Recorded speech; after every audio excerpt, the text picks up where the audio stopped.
Em um direito eleitoral filtrado constitucionalmente, a preferência de exercício da tutela jurisdicional eleitoral deveria sempre prestigiar a máxima liberdade de debate e propaganda no limite da igualdade de oportunidades. Entretanto, desde a vigência da mini-reforma de 2006, a legislação eleitoral vem reduzindo e reprimindo os instrumentos, meios lícitos e formas de realização da propaganda eleitoral, cumulando tal processo com a redução de tempo de propaganda eleitoral, diminuído de 90 para 45 dias. Ao mesmo tempo, ao lado dessa compressão legislativa, percebe-se que o exercício da tutela regulatória e jurisdicional da propaganda eleitoral também converge para o mesmo sentido, trazendo para esse campo do direito eleitoral as consequências daquilo que vários teóricos denominam judicialização da política, determinando um protagonismo forte da justiça eleitoral, sobretudo, mas não só, no controle das formas e meios da propaganda eleitoral. Diante dessa síntese histórica e considerando a legislação e resoluções vigentes sobre a propaganda eleitoral para as eleições de 2018, é que se propõe o debate a seguir.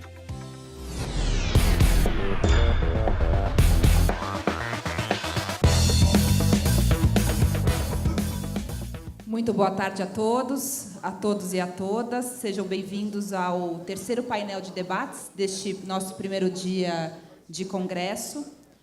O tema deste painel é caríssimo ao direito eleitoral. A discussão sobre propaganda eleitoral, vis-à-vis liberdade de expressão e a intervenção do Poder Judiciário é um dos temas de maior relevância, me parece, no direito eleitoral.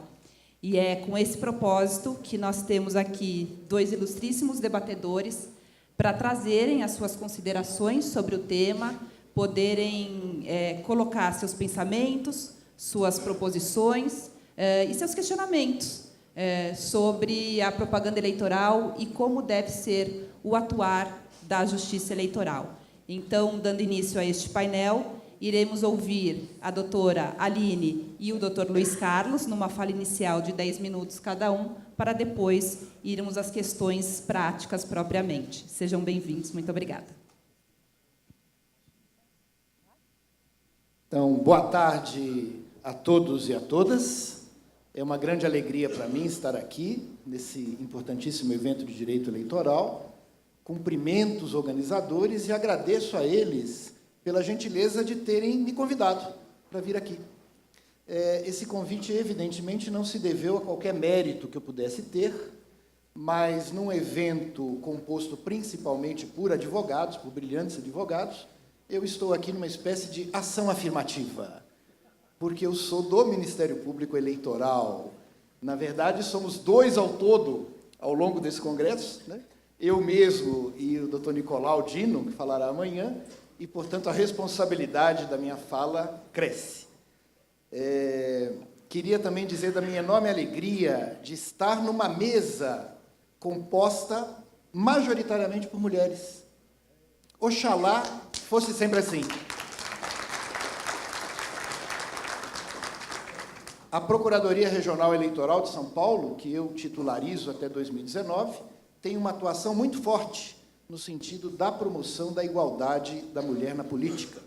Inclusive, agora, no dia 26, faremos um grande encontro com todos os partidos, com todas as pré-candidatas, para justamente conversar sobre o respeito à cota de gênero que a lei traz e nem sempre é adequadamente cumprida, e também com relação aos recursos das candidaturas femininas. Não adianta só lançar candidata se não apoia. Então, renovando os cumprimentos por estar aqui, o tema que pediram que eu falasse tem a ver com a intervenção estatal na propaganda e na campanha eleitoral, tendo como foco a questão da liberdade de expressão. É um tema evidentemente complexo, sofisticado, e para me facilitar, eu quero dividir com vocês 3 casos da minha experiência como procurador regional eleitoral de São Paulo. O primeiro caso foi na campanha da Prefeitura Municipal, alguns anos atrás, e circulou na internet um vídeo pornográfico vulgar, no qual se substituía a cara, a fisionomia de um dos atores por um dos candidatos à prefeitura. Naquela época, isso era feito de maneira bastante rudimentar, mas eu tenho notícia de que a tecnologia evoluiu e, portanto, hoje é possível fazer um vídeo desse jaez com verossimilhança. O segundo caso que eu queria contar, que me impressionou muito, também nas cercanias de São Paulo, era uma candidata a prefeita que trabalhava numa entidade beneficente. E ela tinha nome e prestígio, uma pessoa muito querida na cidade, ela trabalhava com pessoas com deficiência, e ela se candidatou à prefeitura e tinha altíssimos índices. A chance de ganhar era enorme, até que, às vésperas do pleito, circulou na cidade o que hoje nós chamaríamos de fake news. Essa mentira vinha acompanhada de uma falsificação do que seria o contra-cheque dessa senhora.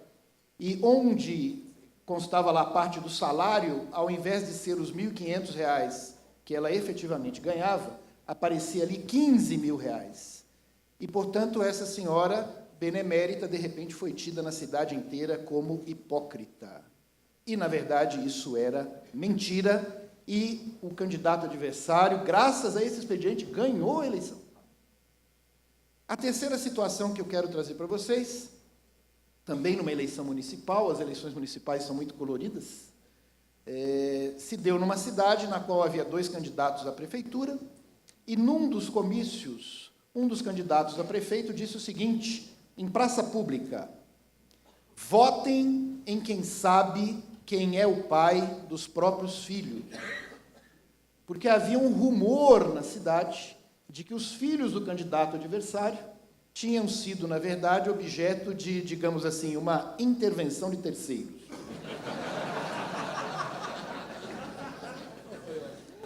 Por que eu estou trazendo esses exemplos? Por mais que eu seja um defensor da liberdade de expressão, por mais que eu, como a Constituição, não aceite qualquer forma de censura prévia, eu entendo que a nossa Constituição, ao mesmo tempo em que protege a liberdade de expressão, protege também a honra e a imagem das pessoas. E diz que haverá direito de resposta proporcional ao agravo. E, portanto, eu acho que a Constituição não é um livro de poemas, no qual nós podemos ler os trechos preferidos. Não é um filme no qual nós podemos ver o melhor momento, o beijo, do galã com a mocinha, aproveitando o Dia dos Namorados. A Constituição tem que ser lida em sua inteireza. Uma Constituição que assegura a liberdade de expressão e proíbe a censura, ao mesmo tempo diz: a honra e a imagem são bens jurídicos tutelados. Portanto, a lei deve proceder a essa tutela. Em relação a esse tema, eu já adianto de logo, quando nós falamos da intervenção da Justiça Eleitoral, quando nós falamos da intervenção do Ministério Público Eleitoral, eu preciso lembrar que essa intervenção, quase sempre, tudo bem? Quase sempre, se dá com base na lei. Ano, véspera de eleição, depois de ano, véspera de eleição, vem lá o Congresso Nacional e faz uma reforma, uma mini-reforma, uma nano-reforma, plena de limitações à propaganda. Isso não vem da Justiça Eleitoral, não vem do Ministério Público Eleitoral. Eu não quero negar aqui, nesse evento científico, que muitas vezes a interpretação da Justiça e do Ministério Público é uma interpretação ainda mais restritiva. Por favor. Mas eu quero indicar a fonte desse tipo de restrição. Então, quando nós falamos a Justiça Eleitoral interfere muito, eu sugiro a seguinte indagação: será que não é o que consta na lei? Será que não é o que a lei manda fazer? Muito bem, não estou abanando, assim, passando a mão sobre as resoluções que de vez em quando dão uma exagerada, é fato. Mas o foco principal é: a lei cada vez é mais restritiva.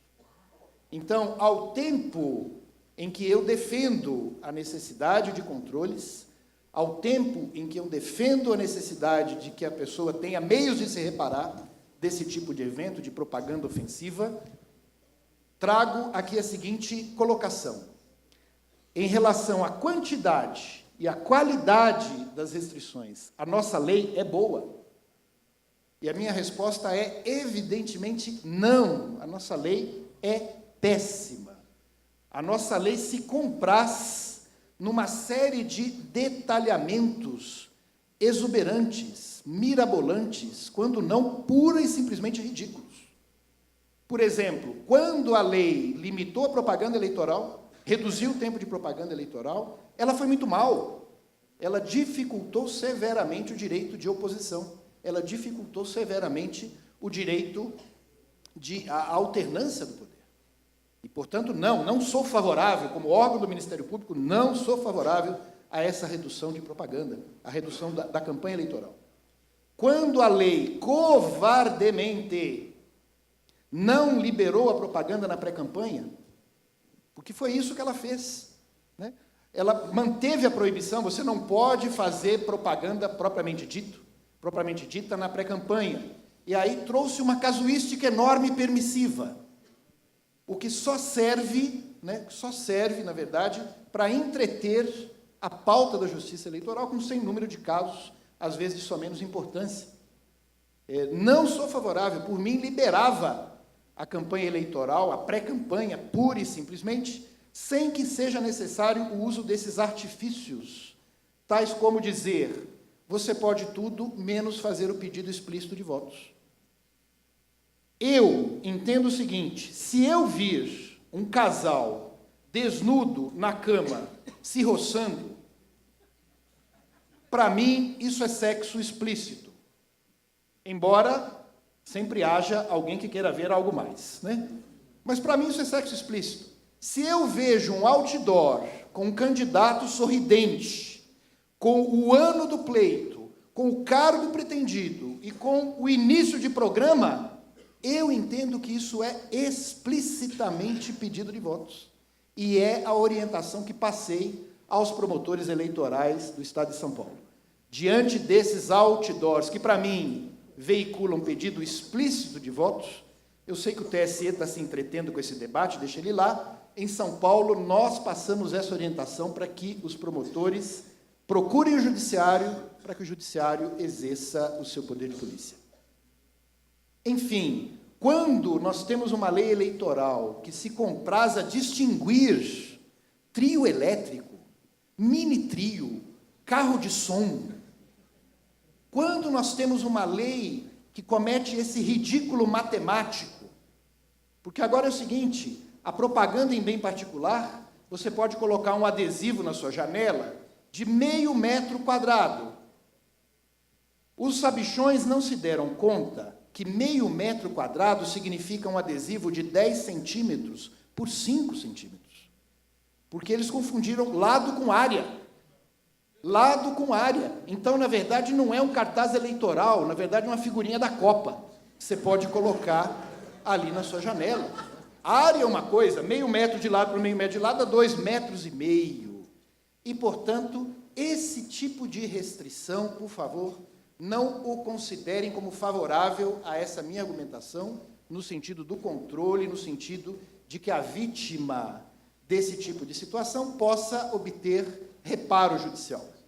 Esse não é um reparo judicial prévio, a Constituição veda a censura.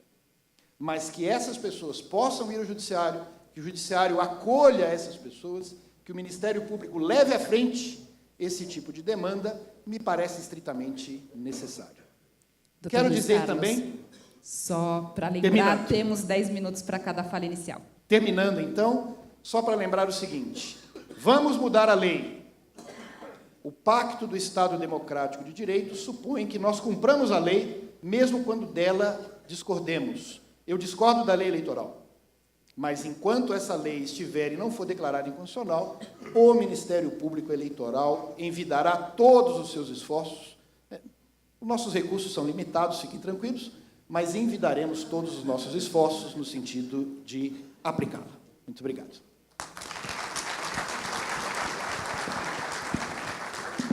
Doutora Aline, por favor, suas considerações iniciais.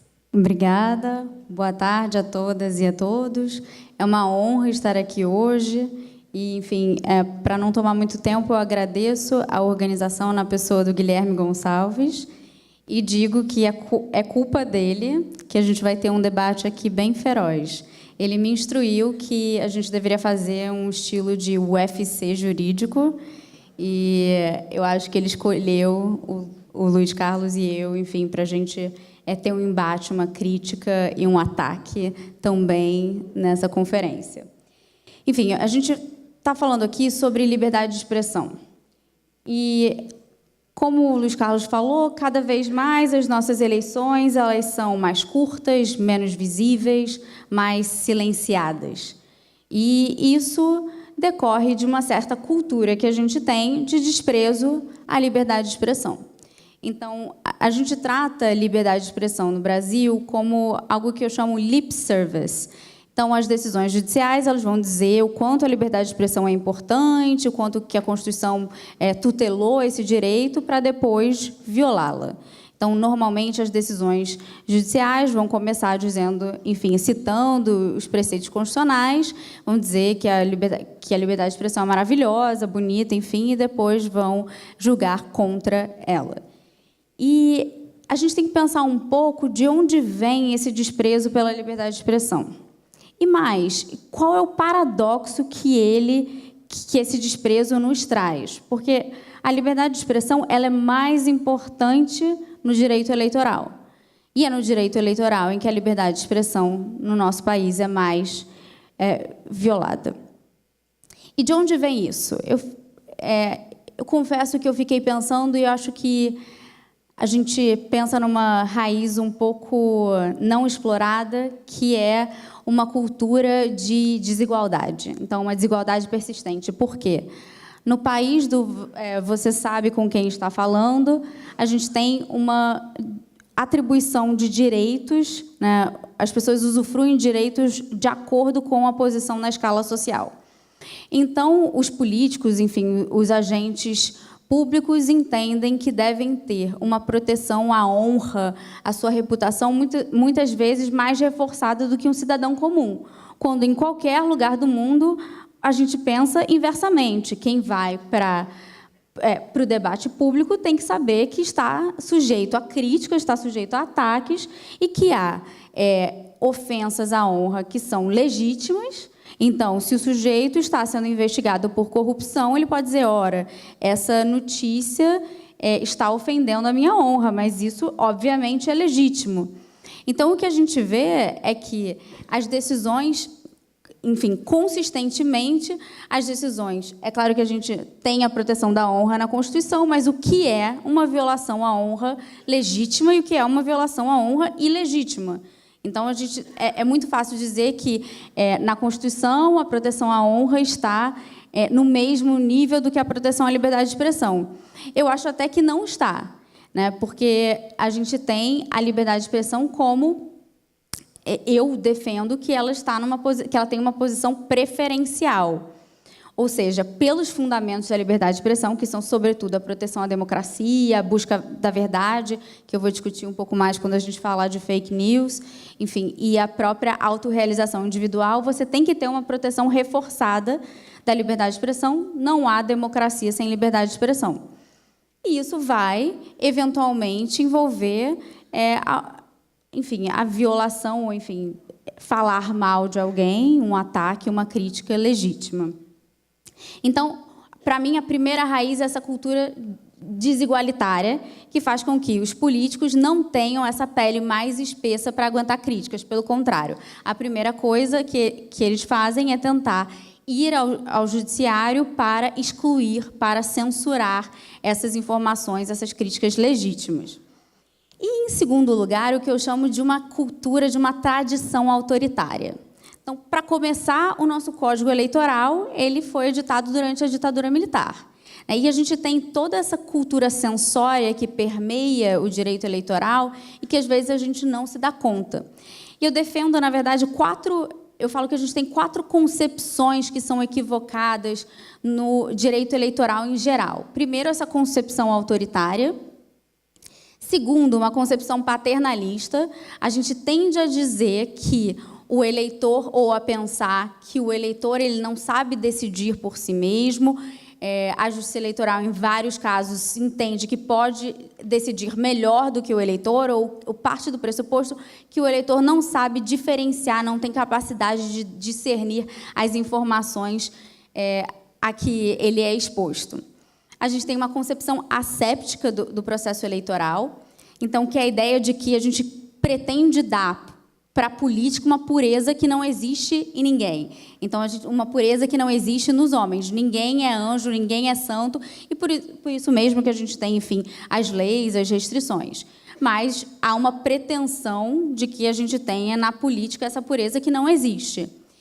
E, por fim, eu chamo de uma concepção elitista, que é pretender tirar a emoção, né, diminuir o calor da política. Então, a gente toma uma série de medidas para que proíbe ataques e críticas, para que as pessoas não fiquem muito excitadas com o momento eleitoral, quando, na verdade, deveria ser o contrário. A gente deveria trazer a população para participar das eleições, enfim, divulgar informações, discutir. E nessas 4 concepções, eu tiro assim, 2 preocupações principais, e aí eu sei que já está um pouco acabando o meu tempo, quer dizer, Luiz Carlos entrou um pouquinho nele, mas 2 preocupações principais que a gente tem que ter. A primeira é com o moralismo na política. Então, o moralismo está em voga, acho que parece ser bonito ser moralista, mas a gente tem um problema nisso. Porque o moralismo, muitas vezes, ele vai fazer a gente ter uma visão maniqueísta da política, dividir entre o bem e o mal, defender posições que não se sustentam com uma análise mais profunda. E a segunda é o que eu chamo, que anda ao lado da criminalização da política, que é a marginalização da política. Que se a gente pegar a lei eleitoral, a quantidade de restrições aos candidatos, a quantidade de violações e a Justiça Eleitoral atrás dizendo tudo que o candidato faz, enfim, tudo que um político faz é ilícito, é ilegal.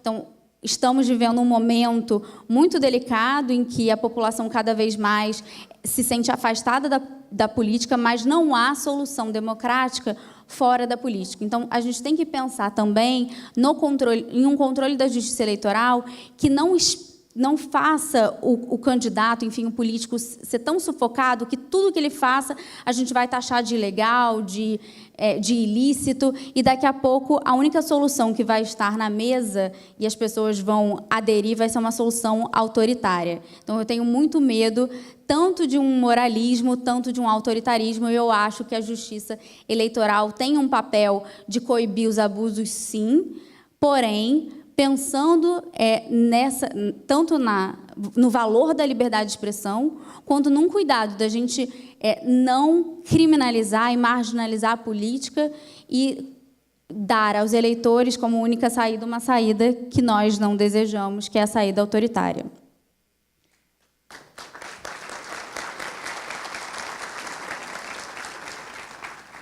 Muito obrigada, doutora Aline. Como os senhores podem ver, o debate é acalorado, e para aquecer ainda mais a discussão, passaremos agora às perguntas. A discussão sobre propaganda eleitoral nos parece ter 3 eixos distintos. A propaganda eleitoral em rádio e televisão, a propaganda de rua e a grande novidade, nos parece, destas eleições de 2018, a propaganda na internet. Vamos, então, à primeira pergunta sobre propaganda em rádio e televisão. Em 2014, houve um grande destaque para uma decisão do STF que entendeu que, no horário eleitoral gratuito, haveria a possibilidade apenas da realização da propaganda eleitoral positiva. Há quem entenda correta esta decisão, mas há quem entenda também que se trata de uma decisão como um ponto fora da curva. Na opinião dos senhores, esse posicionamento do STF é constitucional?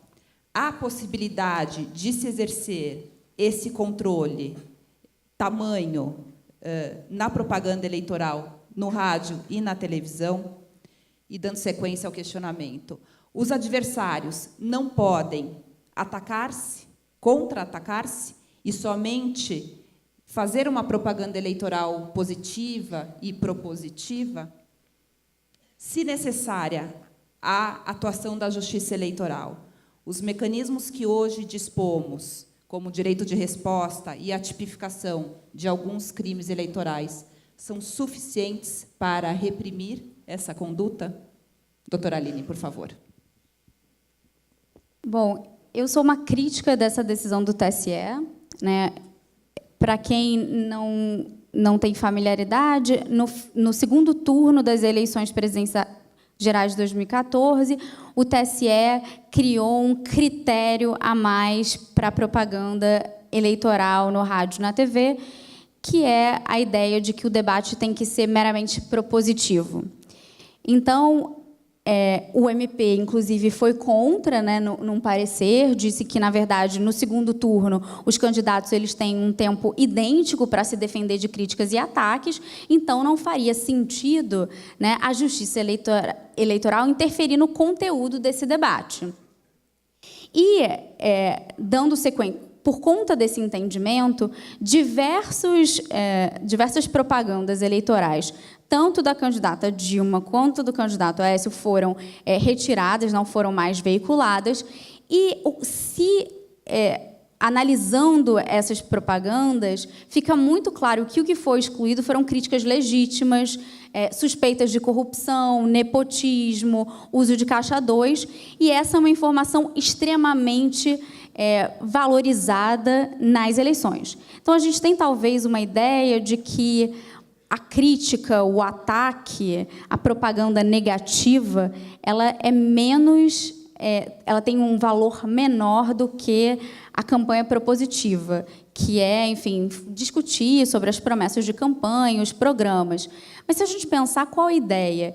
Então, na verdade, os ataques na própria propaganda eleitoral no rádio e na TV tem um valor imenso para a liberdade de expressão. Quem tem mais recursos e mais incentivos para procurar, enfim, manchas na biografia do seu oponente é o próprio candidato que está querendo vencer. A gente tem, é claro, que tem em mente que há possibilidade de abusos, como, por exemplo, falsidades deliberadas. Mas isso é um fator à parte. A ideia é que... Eu, às vezes, fico me perguntando por que a gente tem um preconceito com a crítica, com o ataque? Por que no Brasil é tão difícil a gente criticar até no meio acadêmico, né? Então, eu passei uma temporada nos Estados Unidos e eu não criticar um artigo de um professor meu é mediocridade intelectual. E aqui no Brasil a gente fica cheio de dedos para criticar as pessoas tomam isso como um ataque pessoal, quando, na verdade, o debate, em todos os níveis, se beneficia de uma crítica, às vezes, feroz, né? A gente nunca precisou da liberdade de expressão para concordar, para dizer sim, senhor, para baixar a cabeça. A liberdade de expressão ela é importante para discordar. E para discordar, muitas vezes, em tom feroz, né? A gente não pode... Tem essa ideia de que o debate político tem que ser um debate bem comportado, racional.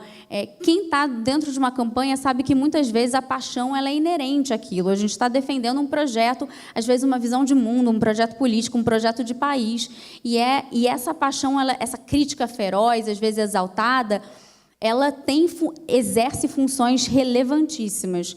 Então, a minha posição aqui é que há um direito, sim, de atacar os adversários. Essa jurisprudência do TSE é uma jurisprudência ruim, perniciosa, que retira do debate público informações relevantíssimas para que o eleitor faça a sua escolha de forma consciente, com todas as informações. E é claro que a gente tem que pensar na intervenção da Justiça Eleitoral sempre, quem vai julgar o que é uma crítica, um ataque ilegítimo, né? Por que a gente vai falar, se a partir do momento em que a gente impede essas críticas, essa informação tão relevante para o voto, ela não está no debate público. Quem perde, certamente, é o eleitor. Doutor Luiz Carlos. Bom, quando surgiu essa decisão do TSE, eu tinha a honra de ser procurador auxiliar da Procuradoria-Geral Eleitoral em Brasília, trabalhava com o doutor Eugênio Aragão, e nós agravamos contra a decisão do TSE. Então, no particular, é evidente que você não pode exigir bons modos do debate político. Tem uma decisão famosa do TSE, a política não é uma guerra de confetes, a política é para valer, é uma disputa de poder. E eu concordo integralmente aqui com a minha querida doutora Aline, no sentido de que essa suscetibilidade exagerada de folha de seda que os candidatos mostram na campanha não tem nenhum abrigo constitucional ou legal. Se lançou na campanha, é realmente para enfrentar todas as críticas. Mas chamar de corno, não. Esse é o limite com o qual o Ministério Público trabalha.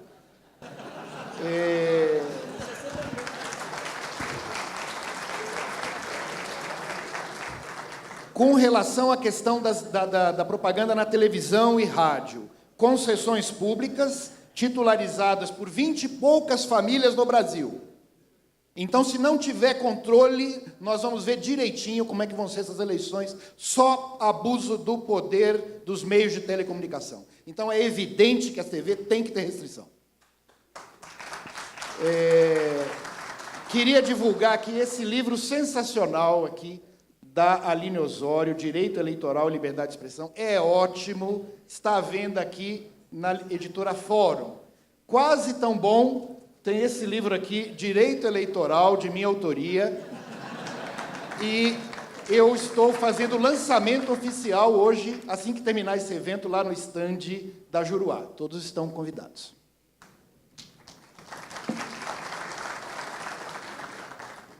Ainda sob a perspectiva da propaganda em rádio e televisão.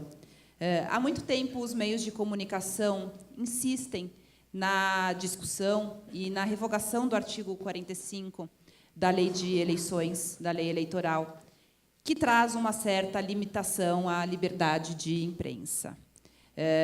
A posição dos meios de comunicação é, inclusive, no sentido de ampliar a discussão trazida na ADI 4451, de relatoria do ex-ministro Aires Brito e agora de relatoria do ministro Alexandre de Moraes, inclusive, que está na pauta do Tribunal Superior, foi objeto de discussão na mídia há alguns dias atrás. E, neste cenário, questiono aos debatedores, é possível se compatibilizar e se harmonizar o princípio da paridade de armas com a liberdade de imprensa, especialmente em se considerando a força dos meios de comunicação na atualidade? Doutor Luiz Carlos. É que eu acabei de responder essa pergunta. Então, doutora Aline. Posso? Né? É porque a gente tinha combinado que a gente ia alternar, então. Mas eu acho que eu posso ir primeiro, até porque eu mereço um direito de resposta. Merece. Então, e eu vou te fazer uma pergunta antes. Por que não pode chamar de corno? Porque nós precisamos tentar diminuir a taxa de homicídios no Brasil.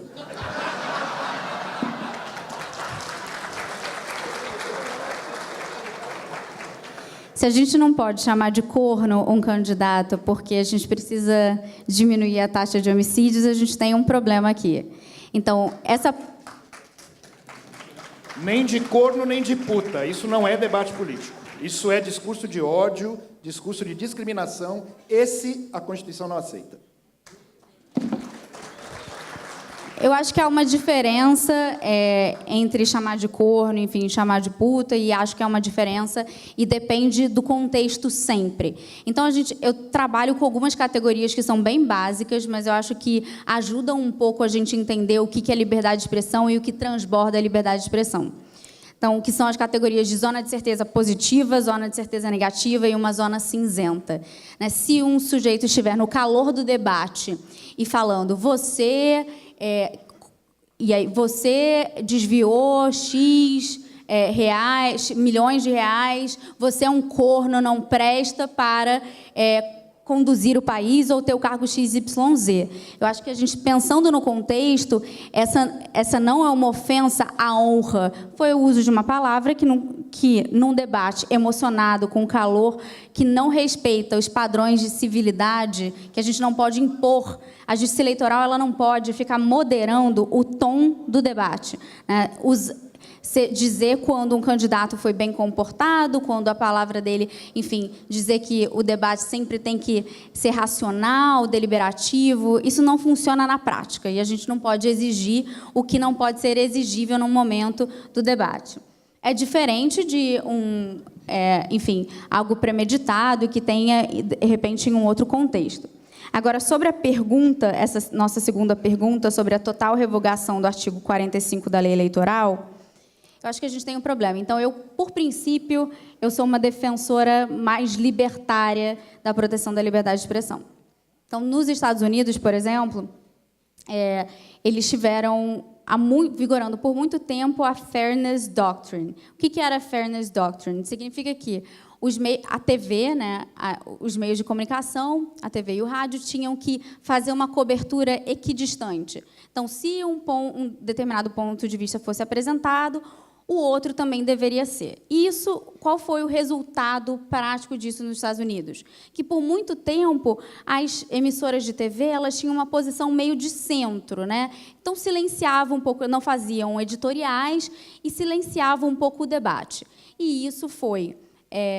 a própria FCC revogou as disposições da Fairness Doctrine e o resultado disso foi, por exemplo, a Fox News. Então, você tem emissoras de TV que têm uma posição definida e isso, para mim, em princípio, é muito positivo porque você não está escondido, não está sendo feito subliminarmente, mas, ao mesmo tempo, houve uma polarização muito grande. Então, se uma pessoa é republicana, normalmente vai na Fox News. Se é democrata, vai na NBC. Então, você segmenta e cria as mesmas bolhas que a gente cria no nosso perfil de Facebook quando a gente curte ou, enfim, exclui determinado amigo que está falando alguma coisa que a gente não gosta. Qual o problema no Brasil de eu trazer... essa mesma liberdade de expressão das emissoras para cá? É que o Luiz Carlos mencionou muito bem. Primeiro, a gente tem mais de 200 políticos que detêm licenças de emissoras de rádio e TV locais, e que há aqui uma concentração dos meios de comunicação. Então, o efeito disso é que, na verdade, a gente só vai ouvir um lado. Então, não serão todos os lados que terão representados. Então, acho que, por enquanto, talvez a gente ainda possa pensar nesse modelo em que a TV e o rádio continuam tendo um pouco de imparcialidade. Mas, no futuro, o ideal é que a gente tenha uma maior pluralidade dos meios de comunicação e que possa, sim, garantir às emissoras de TV e rádio a possibilidade de dizerem quem elas defendem e, assim, que o eleitorado seja mais bem informado.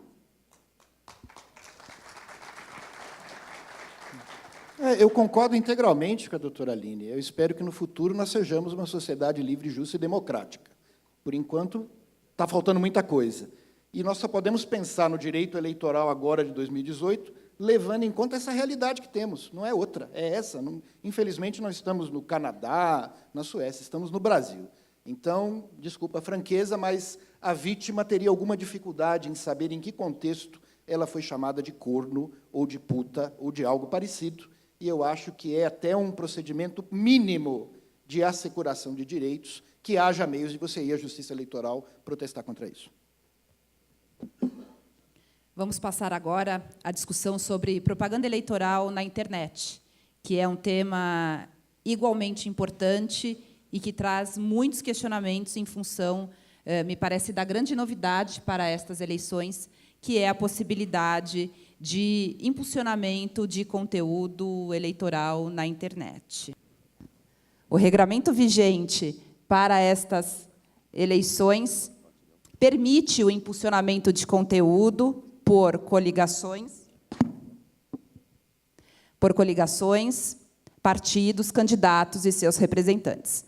O cidadão comum, ou usuário de internet, não pode, pelo regulamento, impulsionar conteúdo de natureza eleitoral.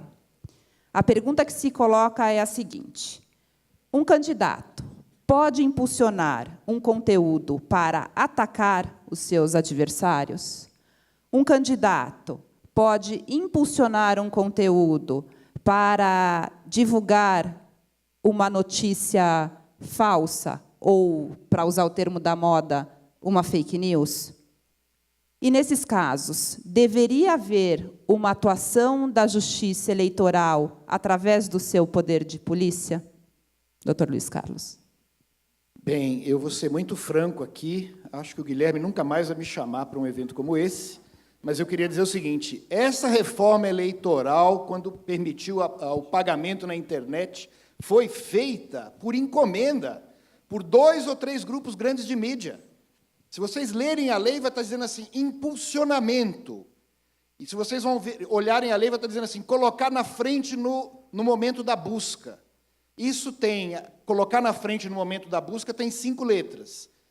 O impulsionamento tem, deixa eu ver, Facebook, perdi a conta.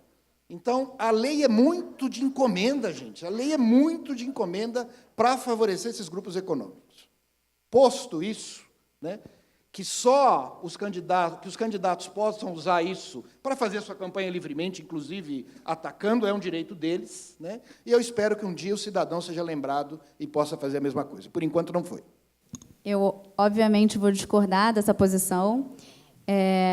Vamos começar pensando como era antes. E o meu livro, ele é uma edição ainda antiga, a segunda edição ainda vai sair agora antes das eleições, e quando eu escrevi antes dessa última mini-reforma, eu já defendia a possibilidade de impulsionamento. Por quê? Primeiro porque a gente tem um fato, que o Facebook ele recriou, né, a escassez, e quando eu publico um post para os meus amigos, enfim, querendo defender uma posição pessoal, enfim, me manifestar sobre uma questão política, estima-se que menos de 10% da minha rede tem acesso a essa postagem. E a internet, esse impulsionamento, às vezes, ele tem um custo baixíssimo, de R$20, às vezes, R$15. E, com isso, você consegue alcançar um público muito maior. Enfim, a sua rede toda de amigos, em alguns casos, uma rede ainda maior. Então, o que eu pensava quando eu estava analisando essa propaganda paga na internet? Você tem propaganda paga em revistas e jornais de muito menor circulação. Hoje, a internet ela é um veículo importantíssimo na divulgação de campanhas. A gente já tem estabelecido, enfim, ainda que com algum problema, um teto de gastos. Porque os candidatos eles não podem fazer uso de uma ferramenta que é barata para eles, que gera uma visibilidade enorme e que tem sido um grande divisor de águas nas eleições políticas em vários lugares do mundo, inclusive nos Estados Unidos, em que, por exemplo, 8% do eleitorado disse que a principal fonte de informação para a definição do voto nas últimas eleições presidenciais foi o Facebook. Então, a gente cria, às vezes, por um preço muito baixo, uma possibilidade de liberdade de expressão, de atingir as pessoas comuns que têm o Facebook como sua fonte principal de informação. Para mim, isso não pode ser coibido. Isso foi uma mudança muito positiva. E aí, se é lícito o uso de impulsionamento por parte de um candidato para atacar um adversário, eu que acho que os ataques são algo positivo, que aumentam o conteúdo informativo das campanhas, que permitem que o eleitor faça uma escolha melhor, mais informada, que saiba quem são os adversários, e isso vale para todo mundo, porque eu ataco o meu adversário me ataca, enfim, as informações estão disponíveis. Então, eu vou dizer que, para mim, obviamente, é lícito o impulsionamento. Qual o problema que a gente... a segunda pergunta, enfim, é se é possível atacar um adversário com conteúdo que seja considerado fake news. E aqui, infelizmente, eu não tenho tempo de entrar nessa questão. Na sexta-feira, eu vou dar uma palestra sobre fake news no TRE da Bahia, e eu acho que a gente tem um problema a ser estudado, porque, por enquanto, tudo é fake news. Fake news é um conteúdo que eu discordo, é uma posição política que não me favorece, então a gente tem que pensar o que é uma fake news. Qual é o fato escancaradamente mentiroso que a gente vai tratar como fake news e que vai justificar a atuação da Justiça Eleitoral. Então, a gente tem sempre 2 perigos. Um, que a Justiça Eleitoral atue excessivamente e bloqueie conteúdos que ela não deveria bloquear. E que acabe, com isso, beneficiando candidatos. Né? Porque... Dá uma parte, Aline. Claro. Né? A preocupação, claro, não é com o surgimento de novas tecnologias, elas são muito boas, Até em relação à restrição da campanha, você tem a internet, claro, vamos usá-la amplamente. A minha dúvida é o seguinte, um candidato faz um impulsionamento para atacar o outro. Isso custa dinheiro, isso pode levar a uma grande campanha difamatória. Esse outro candidato vai ter igual condição de replicar? Enfim, todo candidato pode impulsionar seu próprio conteúdo na internet. Isso é um valor, R$20, às vezes, é um valor irrisório, dentro da campanha está nos limites. Eu acho que a gente, às vezes, fica pensando como se a gente ainda estivesse na época, na era apenas da TV e do rádio, quando isso não se aplica. Então, na internet, o direito de resposta é até um pouco engraçado, porque eu posso chegar no post e comentar, eu posso fazer um post me defendendo. Se eu for uma candidata, eu posso me defender. Se o ataque for a um indivíduo que não é candidato, ele terá a mesma oportunidade de defesa? Se tiver esse ambiente de igualdade, claro, é um regime jurídico. A impressão que eu tenho, examinando a lei, que, repito, a meu ver, teve aí um interesse particular que a motivou, é de que essa igualdade não resta assegurada. Essa é a minha opinião. Eu acho que um anúncio num jornal que eventualmente ataque um candidato é muito mais pernicioso e difícil de se responder. Um candidato ou um não candidato é muito mais difícil de se responder. A internet ainda é um meio muito mais democrático. E eu acho que há, sim, a possibilidade da Justiça Eleitoral intervir em relação aos excessos, aos abusos. Mas veja, Aline, o cidadão atacado não tem o direito de impulsionar. A lei diz que só o candidato pode fazer o impulsionamento. A gente vai... Como é que fica? Essa é a segunda pergunta que a gente não entrou. Há uma desigualdade aqui em prejuízo do cidadão atacado, no meu modo de ver. Se houvesse uma igualdade, a minha opinião mudaria. Eu não reconheço essa igualdade por hora. Eu acho que a gente... Quem for atacado, especialmente se for cidadão, vai ficar mal. Deixo. As mulheres ainda são muito silenciadas, mas... nesse debate, eu acho que a ideia era, sim, a gente interromper um ao outro e trazer, enfim, um debate mais acalorado, do jeito que eu defendo que a política deve ser.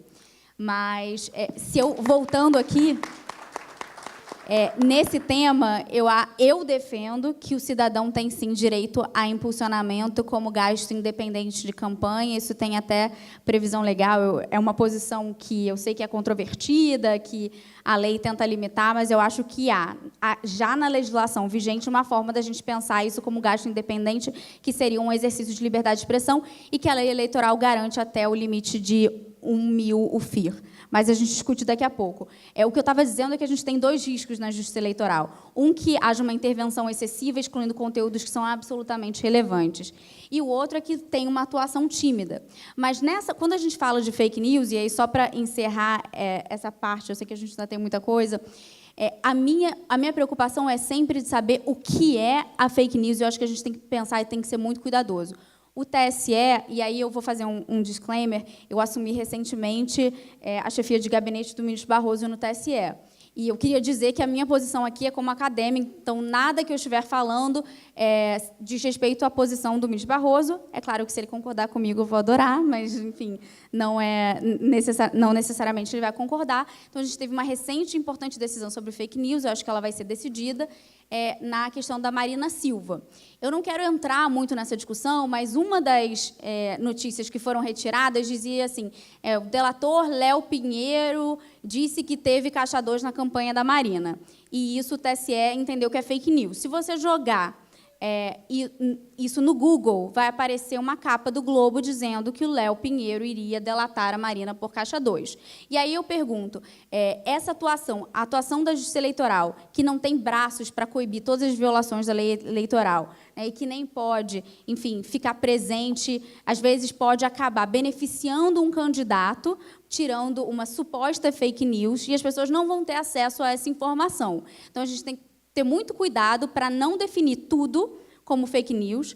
Os juízes têm que ter cuidado para entender e pesquisar e ir atrás das informações, sob pena da gente estar promovendo a censura e, mais, beneficiando um candidato em detrimento dos demais, sob o manto daquilo que é importante hoje em dia, que virou um tema da moda, que é combater e impedir as fake news, que são aquelas que, de fato, são mentiras descaradas e, de fato, né, a gente está discutindo um fato mentiroso, não um juízo de valor, não uma opinião de mundo, enfim.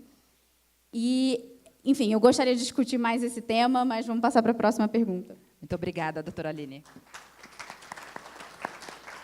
Ainda sobre essa discussão de impulsionamento de conteúdo na internet e apenas, ao menos na primeira leitura, a impossibilidade do cidadão comum de impulsionar conteúdo, como os senhores acreditam que deve ser esse controle do impulsionamento pelo indivíduo comum, pelo usuário de internet, sob a ótica de responsabilização do candidato que se beneficia do impulsionamento e de possível discussão de abuso de poder? Dr. Luiz Carlos. Bem, em primeiro lugar, eu queria agradecer a Aline por me dar uma parte, né, aquele trecho, por favor. Não foi para caçar a voz dela, não. Nós estamos num debate entre iguais aqui, e eu estou lutando aqui para chegar no nível elevadíssimo da doutora Aline. Então, por favor, né, eu me considero um campeão aqui da luta pela igualdade das mulheres, e, por favor. Com relação a essa questão da internet, eu já externei meu entendimento, eu acho que a lei é muito desigual, eu acho que houve um prejuízo para o cidadão, né? O cidadão não pode fazer o que a lei autoriza os candidatos, e, como eu mesmo disse, o candidato pode, sim, fazer uma campanha negativa, uma campanha de ataques, é direito dele. Eu me preocupo um pouco com o outro lado. Me preocupa também muito essa questão da utilização dos meios de comunicação social para o discurso de ódio, né? Isso, em particular, quer dizer, o discurso contra negros, contra a população LGBT, o discurso contra as mulheres, o discurso contra minorias. Enfim, é um cenário que traz muita incerteza, preciso dizer para vocês. Quem disser que sabe exatamente o que vai acontecer nessas eleições, né, deve ser um adivinho, porque eu leio muitos analistas, a coisa está muito complicada. Como é que vai funcionar exatamente o impulsionamento? Como é que vai funcionar o controle de gastos? Como é que nós vamos saber se, por exemplo, um indivíduo está mesmo atuando, como dizem lá nos Estados Unidos, com gasto coordenado com a campanha, e, portanto, isso poderia até levar àquele conceito de abuso no uso dos meios de comunicação social, ou poderia até levar ao abuso do poder econômico, ou, se não, é justamente um cidadão exercendo o seu direito sagrado e constitucional de dizer a sua opinião.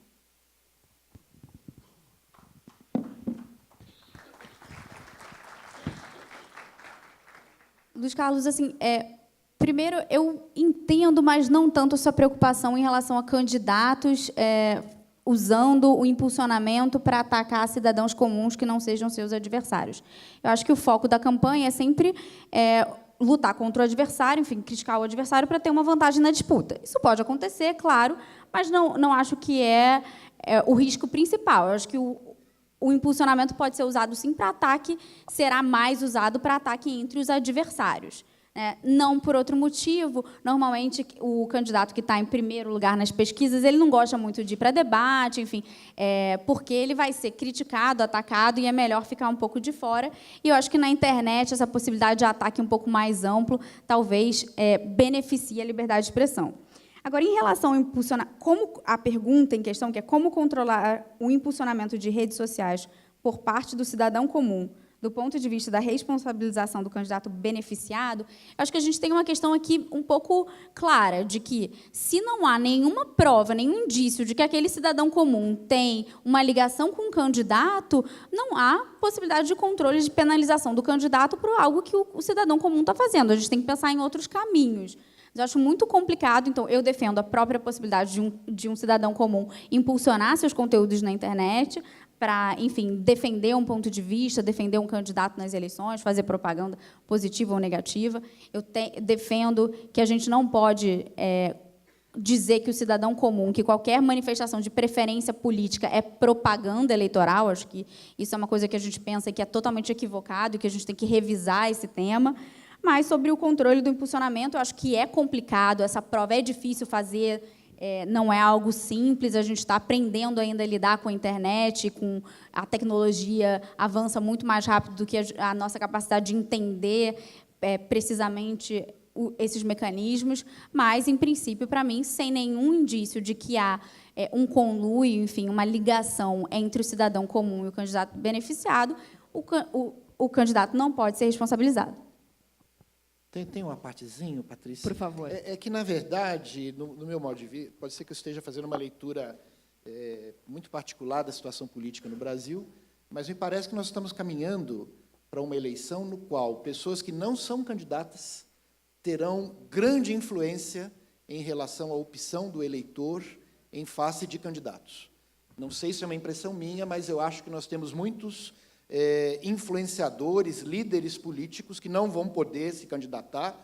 Quer dizer, eu vou assistir o painel amanhã para saber se vão poder ou não vão poder, né? O Ricardo Penteado vai me explicar, mas pode ser que essas pessoas sejam objeto do ataque.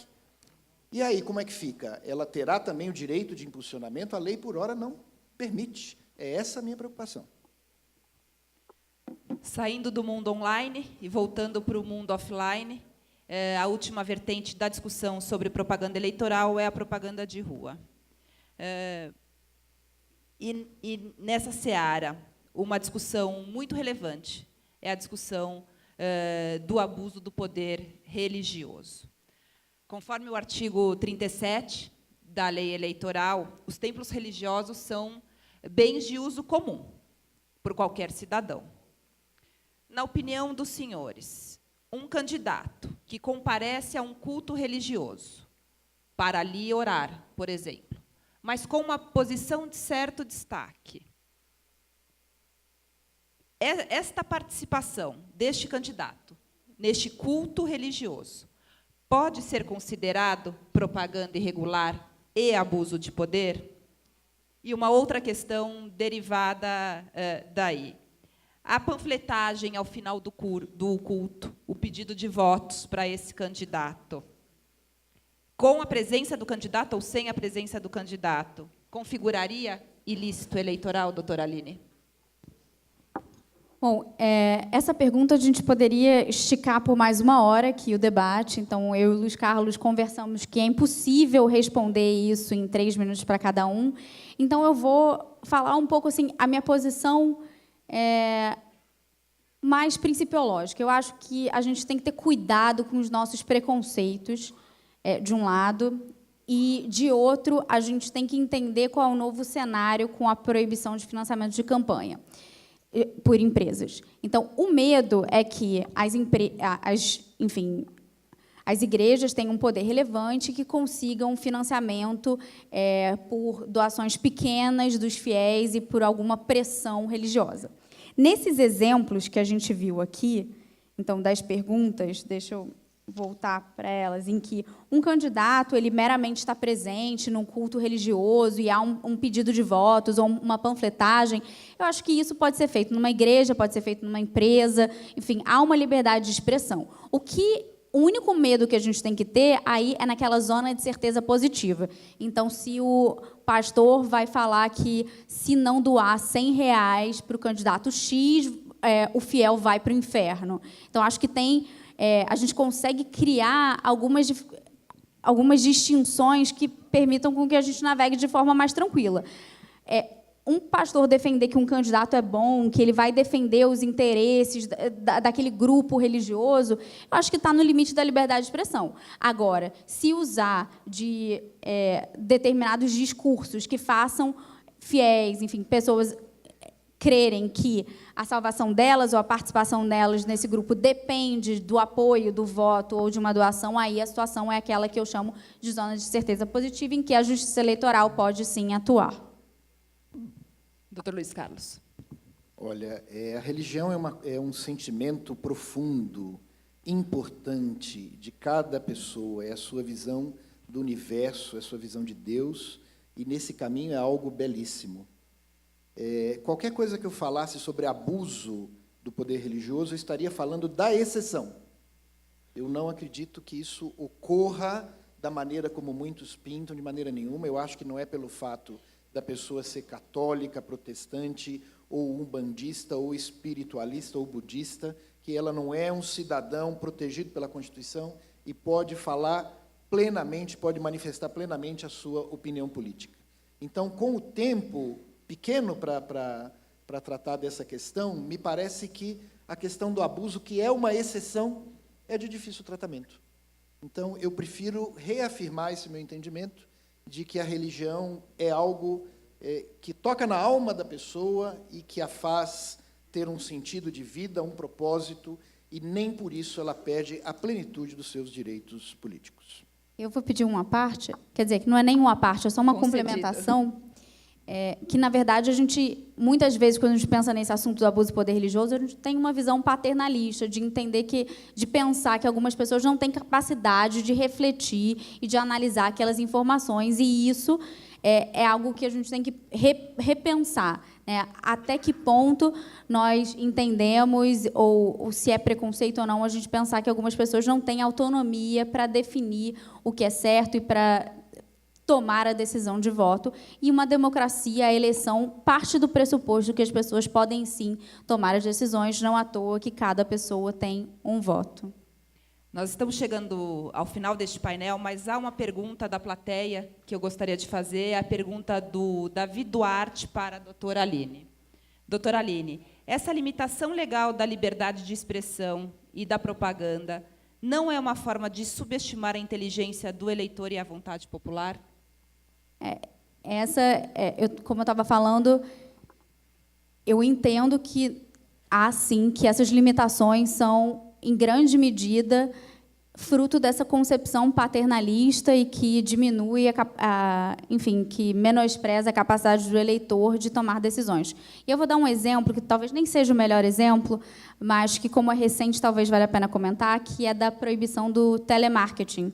Então, o Supremo julgou constitucional a resolução do TSE que proibiu os candidatos de usar o telemarketing eleitoral. E aí, para mim, não faz o menor sentido, e uma das afirmações, enfim, é que isso violaria a intimidade, né, do eleitor. E, para mim, é muito engraçado que a gente aceite que as operadoras de telefone, enfim, que, para fins econômicos, nós possamos receber ligação, e eu duvido que o Supremo vá um dia dizer que isso é inconstitucional, mas que a gente diga que, para fins políticos, que é a coisa mais importante que tem, que isso é uma violação à intimidade e que você não deixa o próprio eleitor decidir se ele quer ou não ouvir o político que vai ligar. Então, acho que a gente não deixa a liberdade para os candidatos definirem a sua estratégia eleitoral. Muitos candidatos iriam pensar, eu acho que isso incomoda, então não é bom do ponto de vista da minha estratégia eleitoral, mas dizer que é possível proibir com base numa violação à intimidade, e aí que impede o próprio eleitor de tomar essa decisão e, eventualmente, dizer há mecanismos de descadastramento, enfim. Então, a gente subestima a capacidade do eleitor a todo tempo de tomar decisões eleitorais, o que, numa democracia, é impensável. Posso comentar essa resposta? Por favor. Não, eu também acho essa decisão do Supremo totalmente equivocada, pela seguinte razão: essa história de você receber uma ligação na tua casa, fora de hora, no meio do almoço, alta madrugada, é tão irritante que o candidato que o fizesse seria censurado pelos eleitores. Então, não precisa o Supremo meter a mão aqui, realmente foi uma interferência indevida na liberdade. Bem, senhores e senhoras, nós poderemos passar o resto da tarde debatendo o tema. As questões são realmente palpitantes, tanto do ponto de vista teórico quanto do ponto de vista prático, mas, infelizmente, temos uma limitação de tempo no nosso painel. Agradecemos imensamente a participação da doutora Aline e do doutor Luiz Carlos.